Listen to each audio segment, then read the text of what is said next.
They forced her to marry a human as punishment. But his gentle touch changed Everyt. The chamber of the Galactic Council was silent in a way that felt heavy, like the air itself was afraid to move. She stood alone at the center of the vast hall, her long ceremonial cloak pooling at her feet. Her people had once stood tall in this place, respected and feared for their strict honor codes and ancient power. Now she stood as an accused criminal, not for violence or betrayal, but for mercy.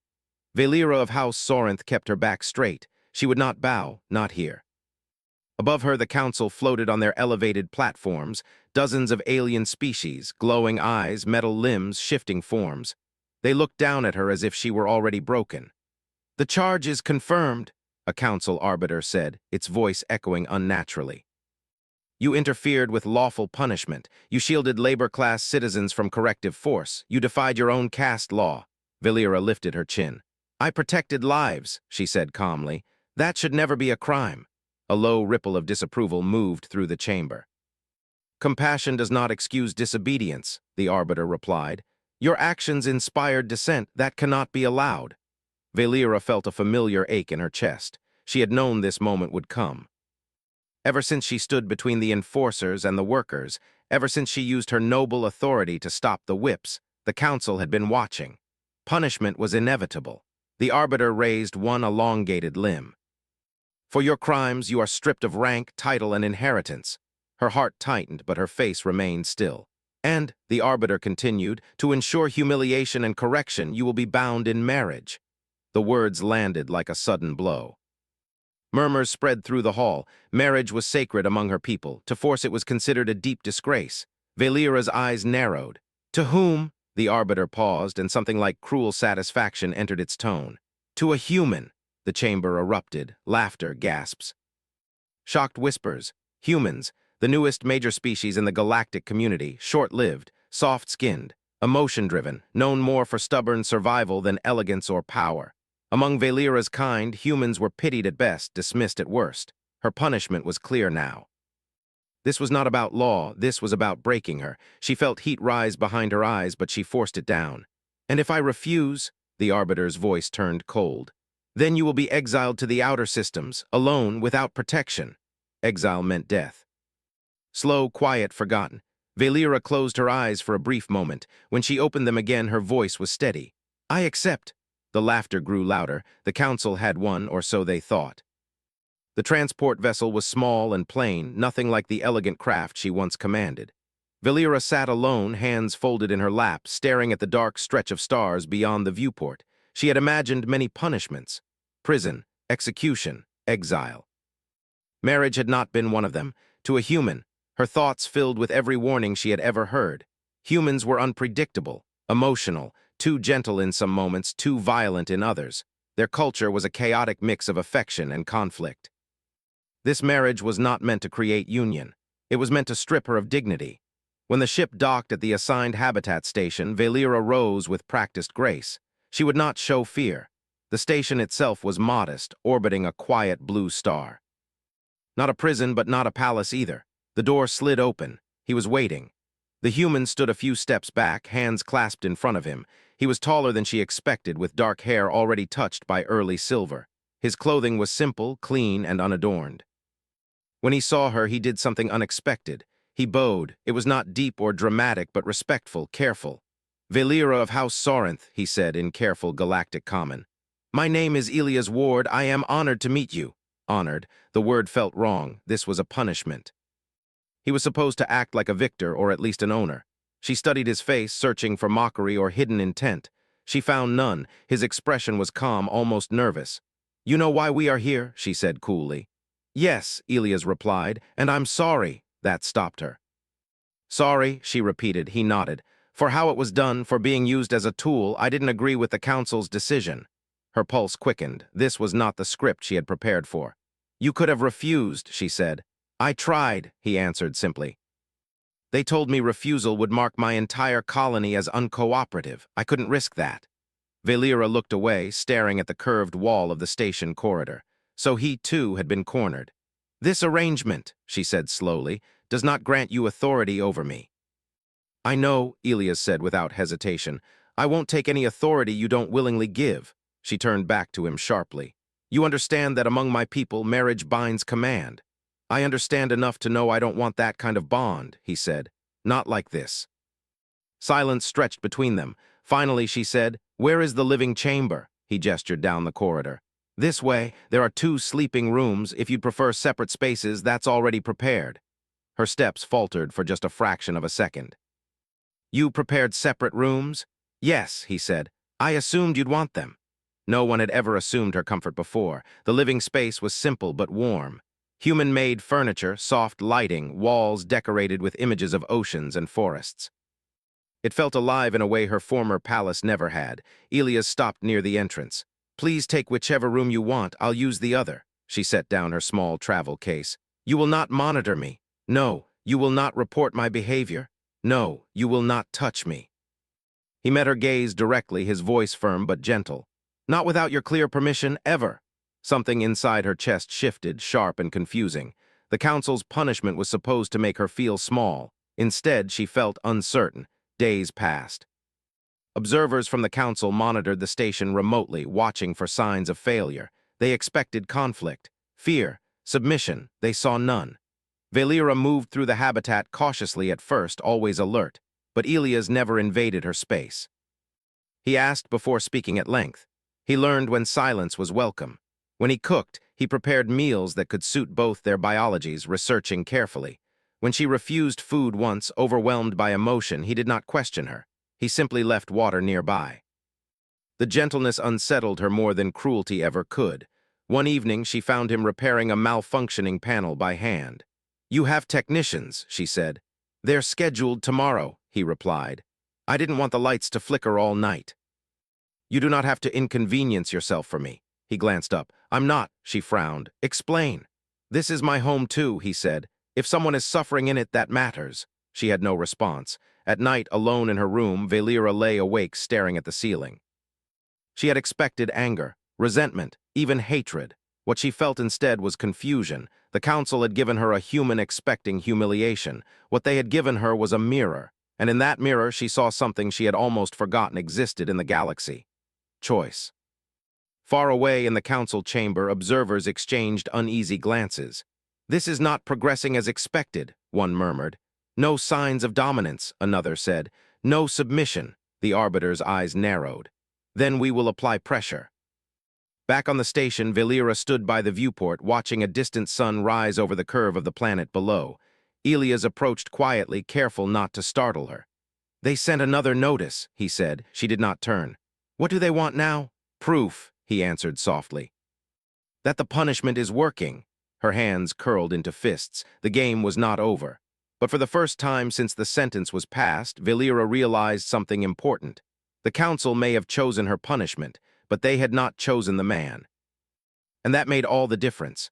The notice from the council did not arrive with sound or warning. It simply appeared on the central display panel, glowing with cold authority. Valera read it slowly, her expression controlled, but her fingers trembled slightly at her sides. They demand visible progress, Elias said quietly from behind her. They want proof that the bond is real, she let out a slow breath. By their definition, real means control. Yes, silence filled the room. The soft hum of the station felt suddenly louder. They want you to dominate me, Valera said, publicly or at least in a way they can record. Elias did not answer right away. When he did speak, his voice was steady but tight. I won't do that, she turned to face him. Refusal will put you at risk, and me. I know. You could lose your colony. I know that too. She studied him carefully as she had been doing since their first meeting. She had expected cracks by now, fear, anger, resentment. Instead, she saw resolve. This is not your fight, she said. Elias shook his head. It became my fight the moment they used me to hurt you. The words struck her deeper than she expected. You barely know me, she replied. I know enough, he said. I know you stood between armed enforcers and unarmed workers. I know you gave up everything rather than watch others suffer. That was my duty. No, Elias said gently. That was your choice. She looked away, unsettled by how clearly he saw her. The council's observers increased their presence over the next days. Drones hovered outside the station, their lenses always watching. Messages arrived more frequently, growing sharper in tone. Valera felt the pressure like a weight on her chest. She had endured scrutiny her entire life, but this was different. This was personal. She found herself watching Elias more closely as well. He woke early each cycle, following a human habit she found strange but disciplined. He exercised quietly, careful not to disturb her. He spoke to the station systems politely, thanking them even though they were machines. When she entered a room, he acknowledged her presence without staring. When she spoke, he listened without interrupting. One afternoon, she entered the shared space and found him reading from a physical book. Paper, bound and worn. "What is that?" she asked. He looked up, surprised but pleased by her curiosity. "A story from Earth. Why not use a data slate?" "I like the feel of it," he said. "It reminds me that someone once held these words and cared enough to pass them on." She considered that. Among her people, history was preserved digitally, precise and untouched. There was no warmth in it. "What is the story about?" she asked. "About a man who keeps choosing kindness even when the world punishes him for it." Her gaze lingered on his face.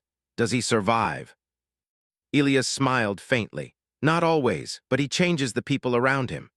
That night, Valera dreamed of her homeworld, of wide stone halls and strict voices, of rules that allowed suffering as long as order was maintained. She woke with a tightness in her chest she could not name. The next day, the council issued a direct command. They demanded a recorded display of authority within 3 cycles. "If they do not see submission," the message read, "the punishment will escalate." Valera stood very still after reading it. "They will hurt you," she said to Elias, "or your people." "Or both," he replied. She closed her eyes. Images flashed through her mind. Exile, chains, death. "I can perform," she said suddenly. Elias frowned. "What do you mean?" "I can act submissive. It will satisfy them. You won't have to—" "No," he interrupted firmly. "I won't let you humiliate yourself to protect me. This is my punishment," she snapped, "not yours. And that's exactly why I won't accept it," he said, her breath caught. No one had ever argued with her like this, not as an equal. "You don't understand," she said, voice rising. "Their traditions." "I don't care about their traditions if they hurt people," Elias replied. "And I care about you." The words hung between them. She stared at him, stunned. "I don't need your care," she said, but the protest sounded weak even to her own ears. "Maybe not," he said softly, "but you have it anyway." Later that cycle, Valera found herself standing outside his room. She had not planned to come there. Her feet had simply carried her. She hesitated, then knocked. "Yes," Elias said from inside. May I enter?" The door slid open. He stepped back immediately, giving her space. She walked in, her movements slow, uncertain. "You said," she began, "that among humans marriage does not grant command." "That's right." "Then what does it grant?" He considered the question carefully. "Ideally, partnership, trust, support. And if one partner is punished by the union, then the other should help carry the weight." Her throat tightened. "My people believe strength is proven through dominance," she said. "Weakness is shameful." Elias met her gaze. "Humans learned a long time ago that dominance breaks things. Strength is choosing not to." She let out a shaky breath. "Then why are you not angry?" "I am," he admitted, "at the council, at the system, but not at you." She looked down at her hands. "If they escalate, I may not survive it." "I know, and yet you stay." "Yes, why?" He did not answer immediately. When he did, his voice was quiet. "Because you deserve someone who stands with you, even if it costs me." Her vision blurred. She turned away quickly, ashamed of the sudden emotion. Outside the station, the drones adjusted their positions. The council waited. Valera made a decision. The next cycle, she stood beside Elias before the recording array. Her posture was upright, her expression calm. "We will give them proof," she said. Elias stiffened. "Valera, not the proof they expect," she continued. She activated the recorder herself. "This message is for the Galactic Council," she said clearly. "You demanded evidence of obedience. You demanded dominance. You will receive neither." Elias stared at her in shock. "I entered this union under force," she continued. "But what you failed to understand is that consent cannot be manufactured through punishment." She turned to Elias and placed her hand lightly on his arm.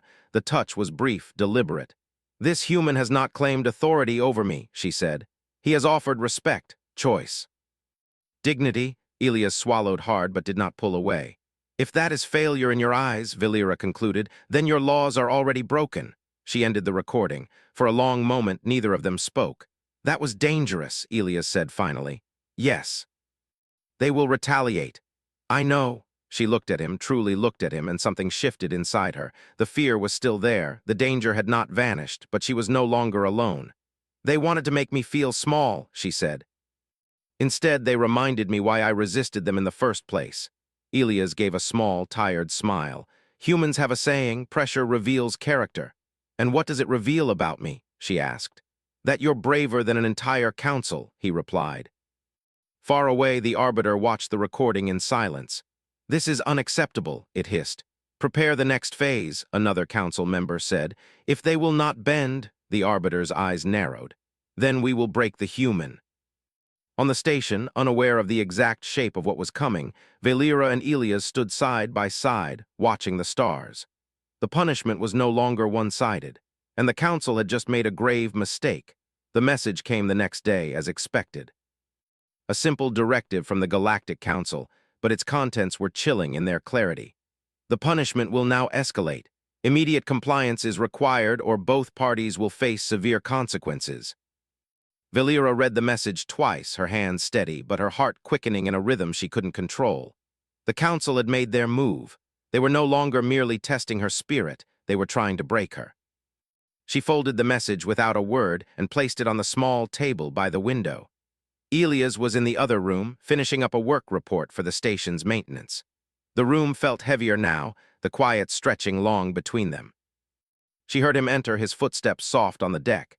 "Any news?" Elias asked, his voice neutral but tinged with concern. Valera hesitated. She met his gaze, then turned to the message lying innocently on the table. "They want us to perform for them. They need to see domination. If we don't comply, it will get worse." Elias was quiet for a moment, his eyes scanning her face, looking for any sign of distress. "I don't care what they want," he said firmly. "We don't have to play their game." The calmness of his response almost unnerved her. She had expected anger or even fear, but he wasn't afraid. He was calm, sure of himself, like he had already decided how this would play out. "They won't let us walk away," she replied, her voice tight. "If we defy them too much, they'll escalate it, attack your people, or worse." Elias stepped closer, his brow furrowing as he took in her words. "What exactly are they asking for, Valera?" she sighed, rubbing her forehead. "They want a public display. They want to see you dominate me in some way, physically or emotionally. They think it will prove the marriage is legitimate, that the punishment is effective." He shook his head slowly. "That's not going to happen. I won't hurt you just to make them happy." She nodded, grateful for his resolve, yet the weight of the situation didn't lift. "I know," she whispered. "But what if they force it? What if they threaten your people again?" Elia's expression softened. "They can threaten all they want, but I'm not going to break. I'm not going to hurt you, not for them, not for anyone." His words echoed through her like a gentle calm in the storm. He was right, of course. They had no reason to comply with the council's demands, but the pressure was mounting.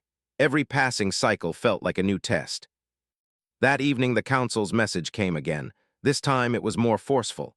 "This is your final warning. The punishment will be carried out at your next scheduled interaction. You are expected to obey." Valera stood up, her fingers trembling as she held the message.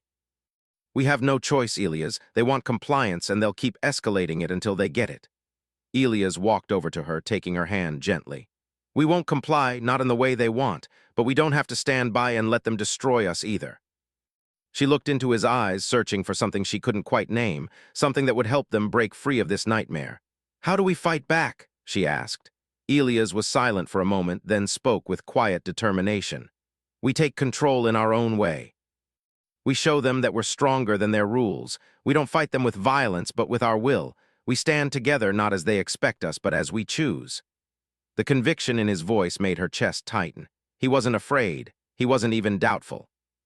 "You really think we can do that?" she asked, her voice soft with uncertainty.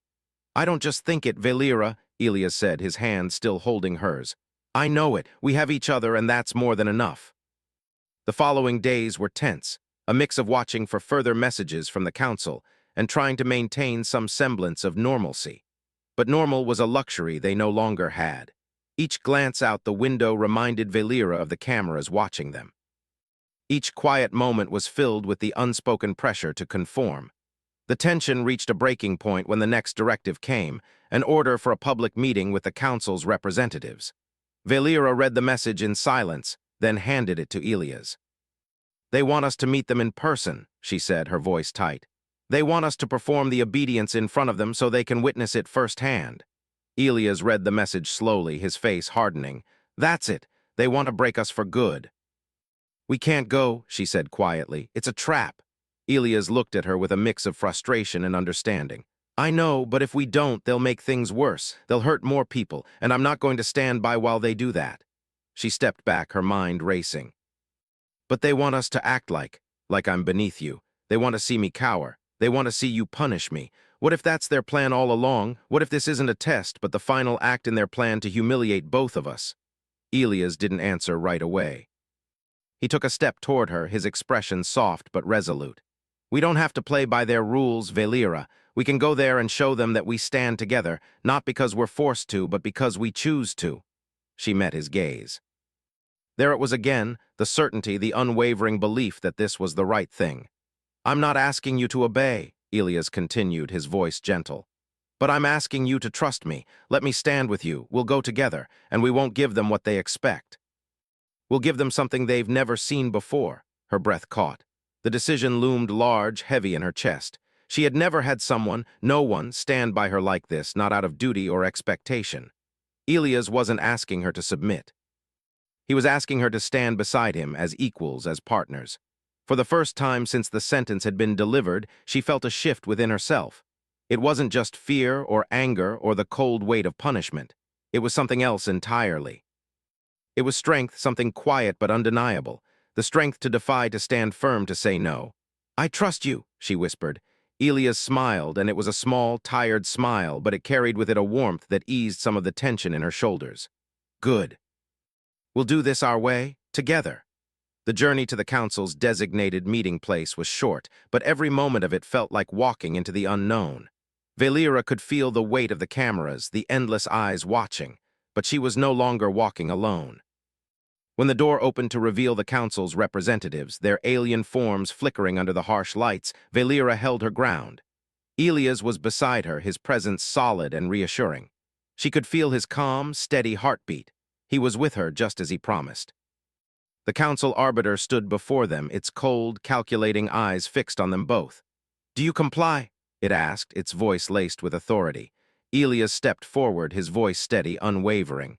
We do not comply the way you demand, but we stand here together as equals. We won't be your pawns, you won't break us.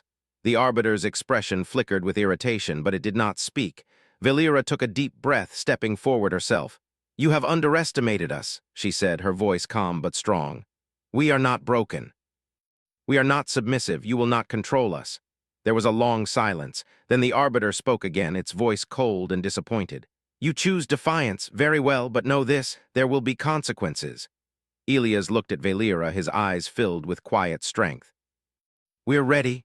The arbiter stared at them for a long time before it turned, its form flickering and dissolving into the shadows. The others followed suit, leaving them alone.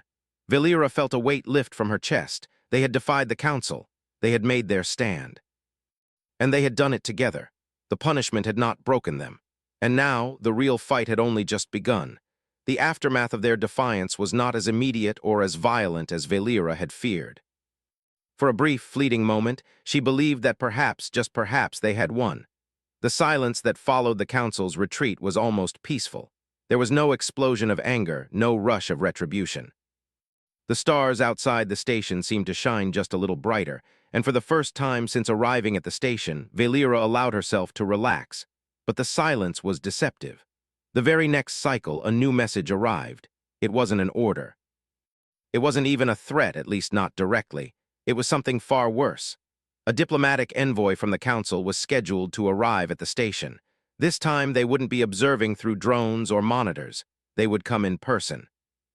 And their presence wasn't just for inspection, it was a statement. The council was no longer playing by the same rules. Elias read the message aloud as Velira stood behind him, her arms crossed tightly over her chest.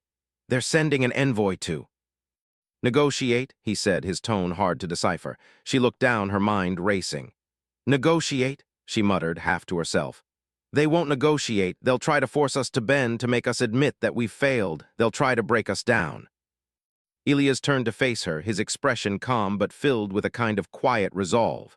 We don't bend, not for them. I don't know how much longer I can stand this, Elias, Valera confessed, her voice barely above a whisper. This constant pressure, the eyes always on us. The council is watching, waiting for us to slip up. I know, he replied, stepping closer, but we've come this far, Valera. We've already shown them that we won't let them break us. The reminder of what they had already overcome gave her some strength. She nodded slowly, though the weight of the situation still pressed heavily on her. The fear she had carried with her since the council's first decree was still there, lurking just beneath the surface. The next morning, the envoy arrived. There were no grand displays of power, no sweeping gestures. The council didn't need to make a spectacle of their presence.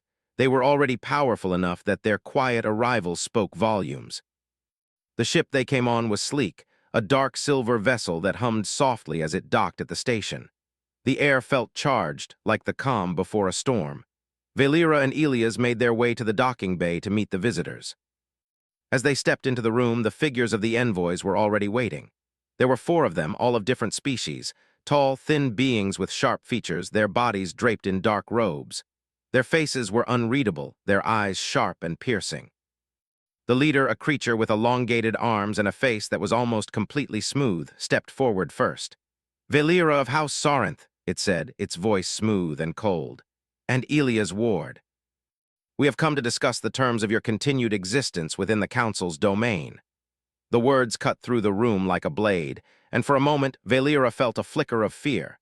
But she pushed it down, just as Elias had taught her to do. She stood tall, meeting the leader's eyes with a steady gaze. We have nothing to discuss, she said firmly. The terms have already been made clear. We are partners as equals. The leader's lips twitched almost imperceptibly. You are wrong, it said. You are no equal to us. You are a criminal, Valera. You are a defiant woman, one who has dishonored not only herself but the very traditions of the galaxy, and now you must face the consequences of your actions. Elias took a step forward, his jaw tightening. You can threaten us all you want, he said, his voice steady, but we won't be intimidated. We've already made our choice. You will comply with the council, the envoy replied, its voice cold and unyielding, or you will be punished.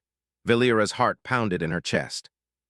There it was, the ultimatum she had feared, the unspoken truth that they would never let them go free. The council had made it clear. They would continue to break them down, piece by piece, until they had nothing left to fight with. We don't comply, Elias said again, his voice stronger now, and we won't give you the satisfaction of watching us fall apart. We stand together, and that's more than you'll ever understand. The envoy's eyes flashed with something like irritation, but it was quickly masked. Then we will escalate. This is your final warning. Valera could see it now, the way they were toying with them, pushing them, testing how far they could go before they snapped. But she couldn't show weakness. Not now, not after everything they had endured. You don't understand, she said quietly, her voice cutting through the tension.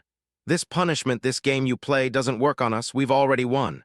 The leader tilted its head as though intrigued by her words. Won, it repeated. And what exactly have you won? Valera's eyes were steady, unwavering. We've won the only thing that matters, freedom. The envoys looked at each other, exchanging silent glances, then turned back to face her and Elias. The tension in the room was thick enough to choke on, but no one moved. The silence stretched on until the leader finally spoke again. You misunderstand. The punishment for your defiance has already begun, and it will continue until you accept your place, until you break. Elias stepped forward, his voice cutting through the heavy air. We will never break, not for you, not for anyone. For a long moment no one spoke. The envoys studied them, their eyes cold and calculating. Finally, the leader made a small, almost imperceptible gesture, and the others moved to the side, allowing a clear path for them to leave. We will see you again soon, the envoy said, its voice colder now.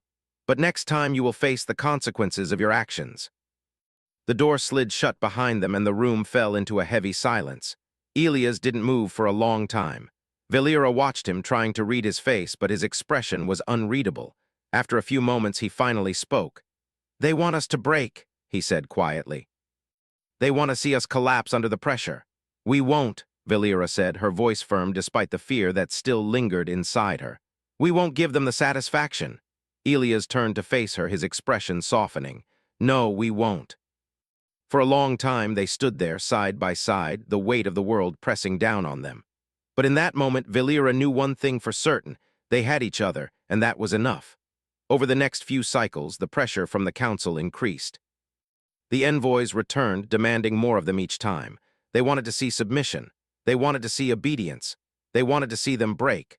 But no matter how hard they pushed, no matter how much they tested them, Valera and Elias held firm. They refused to bend, refused to break. And slowly the council's tactics began to change. The threats grew more subtle, more calculated. They would no longer just push for obedience. They would begin to erode their sense of self, their trust in each other. They would break them with isolation, with manipulation, with lies. It wasn't enough to break their bodies. They would aim for their minds, for their hearts.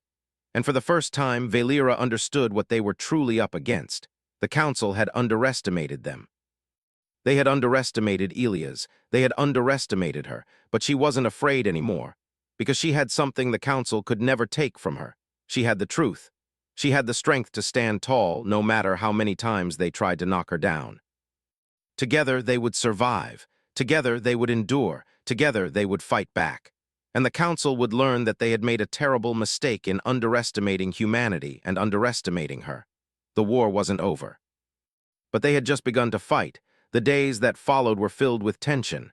Each cycle passed with more pressure, more threats from the council. They demanded compliance, submission, obedience. They tried to make them crack, to bend them until they could no longer stand tall. But each time, Elias and Valera remained unbroken. There were moments of doubt, moments where the weight of it all pressed down so hard that it felt like the walls were closing in. But they had each other. They had something the council could never take, a bond forged not in coercion but in choice. Elias was unwavering, his belief in them stronger than any threat. Valera, for all her pride and noble lineage, found something she never thought she would, humility in the strength of another. Elias wasn't just a human, he was her partner, her equal. As the council's pressure increased, so did their methods. They stopped sending envoys and began using more indirect tactics, manipulation, isolation, and psychological games. They started to spread rumors about Elias' past, insinuating that his motives were not pure, that he had an ulterior agenda.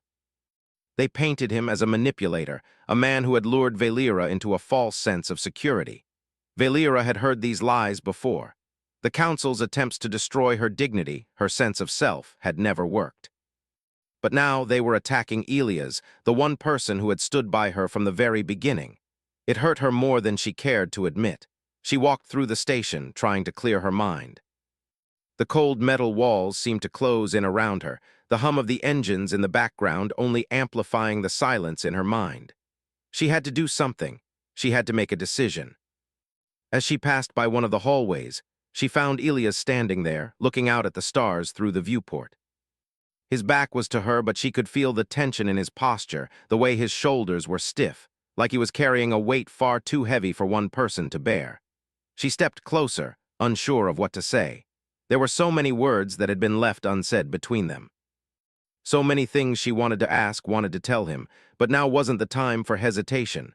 "Elias," she called softly. He turned to face her, and for the first time she saw a crack in his calm exterior. His eyes were tired, and there was a heaviness in his gaze that wasn't there before, but there was also determination, unshakable, unyielding. "Valera," he said, his voice low but steady. "You're up late." "I should be saying that to you," she replied, offering him a small smile. It was weak, but it was all she could muster. "I've been thinking about everything." "About what?" "About the council," she said, taking a step forward. "About their games, their manipulation. I know they want us to break, to submit, but I can't help but feel like we're playing their game, and I don't know how much longer I can do this." Elias didn't immediately respond. He took a deep breath and ran a hand through his hair.